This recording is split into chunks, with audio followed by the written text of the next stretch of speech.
Bonjour à tous, ravi de vous accueillir pour une nouvelle vidéo. Aujourd'hui, nous allons parler d'un trader d'exception. Il s'agit de BNF. Nous allons le présenter succinctement et également faire une vidéo d'un format assez court pour vous montrer quelles sont les leçons qu'il a retenues de son parcours extraordinaire de trader. C'est parti. Je vais vous présenter en fait qui c'est, vous dire un petit peu d'où il vient, son contexte.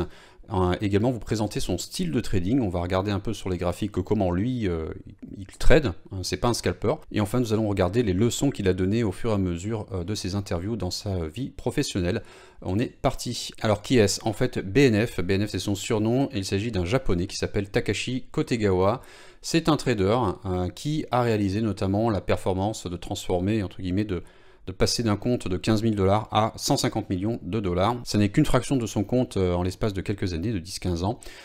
Aujourd'hui, je pense qu'il vaut beaucoup plus que 150 millions. Alors, un des gros coups qu'il a réalisé, un des premiers coups, c'est sur l'entreprise JD.com. Une entreprise qui, aujourd'hui, est cotée au Nasdaq. Je ne pense pas qu'elle l'était à l'époque. C'était une petite entreprise. Il a bien chassé sur les penny stocks, sur les petites capitalisations boursières. Son gros coup a consisté à identifier justement cette entreprise à un moment donné où un acheteur a été victime du syndrome du gros doigt.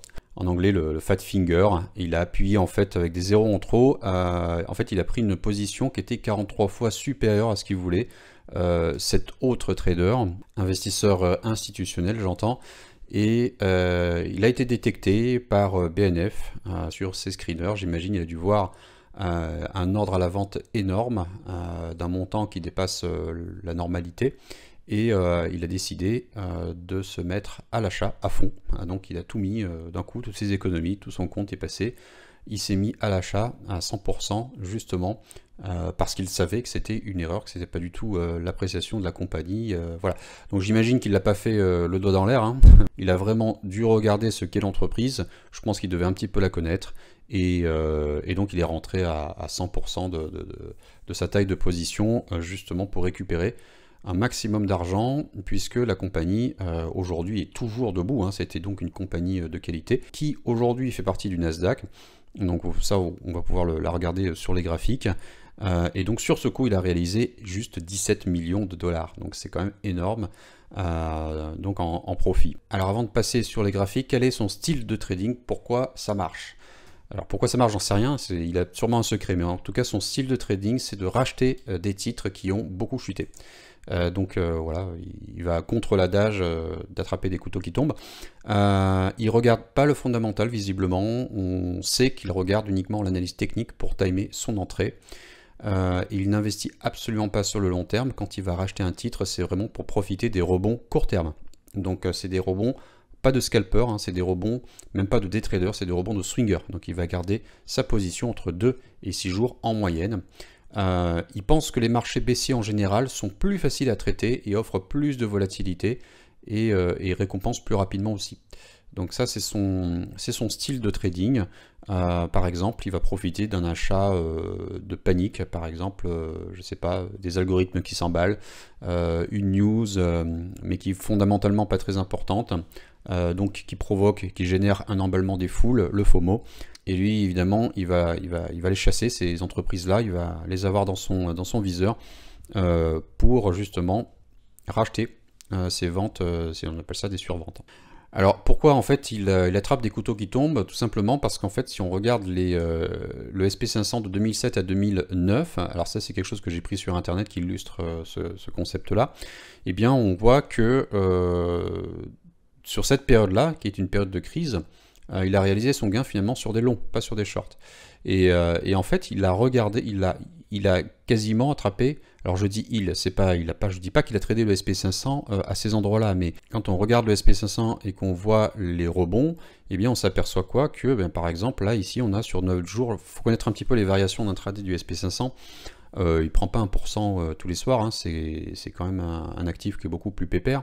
Et là, donc il prend en 9 jours 3,7%, 14 jours 8%. Vous avez donc voilà une baisse 4 jours 15%, 7 jours 18%, 46 jours 24%, etc. Donc il regarde des bear markets et en fait finalement il rachète, c'est un peu l'idée de racheter quand il y a beaucoup de volat, quand les titres sont survendus, de se positionner. Alors comment il fait? Ah ben ça, on va le voir justement sur un graphique. Je vous ai sorti JD. Malheureusement, j'ai pas tout l'historique. J'aurais bien voulu avoir l'historique parce que c'est un trade qu'il a réalisé en 2005, si mes souvenirs sont bons. Et donc là, dans la plateforme pour Realtime, on l'a pas. Et de toute façon, on l'a nulle part. J'ai cherché, j'aurais pu reconstituer si j'avais trouvé la data. Mais je voulais reconstituer sur un graphique au propre, mais je ne l'ai pas trouvé. Donc j'imagine que c'est parce que l'entreprise a dû légèrement être modifiée, qu'elle s'appelle toujours JD.com, mais que ses statuts ont dû changer, ou que légalement c'est devenu une autre compagnie, peut-être dans un autre pays, et donc on n'a pas la cotation avant 2015, avant 2014 je crois d'ailleurs, plutôt c'est ça, 2014 je crois que j'ai vu janvier. Donc ici sur ce graphique j'ai mis une moyenne mobile de 25 périodes, pourquoi? Parce que c'est ce que j'ai lu dans ces déclarations, il regarde en fait les corrections de prix par rapport à la moyenne mobile 25 périodes. Et ce qu'il considère comme des opportunités d'achat, c'est quand vous avez un écart qui va tourner autour de 8 à 20% en dessous de la moyenne mobile, puisqu'il cherche plutôt des achats dans des surventes. Donc on va regarder par exemple, j'ai enlevé ça, mais voilà. On va regarder, donc vous voyez ici, vous avez une correction par rapport à la moyenne mobile de 6%. Je regarde la clôture, hein. Voilà, donc c'est plutôt comme ça qu'il faut faire. On regarde la clôture sur un exemple. Je prends ma moyenne mobile, la clôture de la bougie, je regarde, ici j'ai 7%. J'ai une bougie ici qui est un peu plus basse, voilà, j'ai combien? Déjà plus 14%. Okay, enfin 14% en dessous du prix. Et donc c'est comme ça qu'il considère ses opportunités, et là on en a une belle, vous voyez. Je vais regarder combien ça fait, on doit passer les 10% c'est sûr. Hop, on a combien? On a 21,3%. Voilà. Donc lui, il s'inscrit dans des entreprises qui ont réellement chuté par rapport à leur moyenne 25 jours donc de trading. Et il va chercher des achats. Et donc effectivement, ce qu'il dit, c'est qu'il a dans son viseur, dans son radar, il scanne à peu près 600 actifs. Et dans ces actifs-là, vous en avez souvent qui vont présenter des chutes un peu anormales. Donc il va évidemment regarder le secteur. C'est-à-dire que si toute la bourse chute de 20%, évidemment il ne va pas racheter, mais si vous avez dans tous les secteurs ou dans le secteur pas de chute et que sur cette entreprise là précisément une chute, là il va s'inscrire pour un achat et il va donc faire une opération globalement donc d'après lui à succès. Alors quelles sont les leçons de BNF? Très succinctement, ces leçons, c'est lui qui les a données au fur et à mesure de ses interviews, je n'invente rien. Donc focus et concentration, c'est son premier point, il y en a 4 en tout. BNF ne se permet aucune distraction quand il trade, il surveille en fait en permanence entre 30 et 70 positions tous les jours, qui va garder donc ses positions en moyenne de 3 à 6 jours, parfois sur certaines positions, quand c'est très bullish, il va les garder quelques semaines, mais c'est voilà, une moyenne. Et en fait, en parallèle, en plus de surveiller ses positions, vous imaginez bien qu'il en recherche, hein, il ne va pas se fixer le soir après son trading, scanner, etc. Donc il le fait en fait de façon continue. Et quand il recherche des opportunités, parfois en fonction de ce qui se passe à un instant T sur ses positions, ça va lui générer des nouvelles idées. Et donc il va pouvoir également rentrer donc ça, l'un alimente l'autre, hein, c'est un cercle un peu vertueux. Donc ça demande énormément de concentration. Le deuxième point, c'est voir le trading comme un jeu. Alors pas comme un jeu au sens la française des jeux, hein, comme en France, du gambling ou du casino, pas du tout. Ici c'est un jeu au sens américain, c'est un jeu au sens stratégie, c'est le jeu d'échecs. Et lui en fait il le sait, le BNF voit le trading comme un jeu à somme nulle où il y a un gagnant et un perdant. Donc lui il va s'inscrire dans ce jeu comme un jeu vidéo. Apparemment il aime les jeux vidéo aussi. Le but c'est de gagner et donc il va chercher en fait à pas gagner de l'argent mais à gagner en fait stratégiquement sur ses paris, sur ses choix qu'il fait. L'argent, selon lui, n'est pas une composante de ce jeu, même si évidemment il en gagne beaucoup. La troisième leçon, c'est pas de focus sur le résultat. Ça vient compléter l'explication précédente. BNF l'a dit dans une interview. Je me sens mieux en perdant 100K dans un bon trade qu'en gagnant 6K, 6000 euros, 6000 dollars dans un mauvais trade. Donc je pense que cette citation se suffit à elle-même, donc pas besoin d'aller plus loin. Quatrième point, pareil, il est toujours corrélé, lié au point précédent, avoir un style de vie modeste.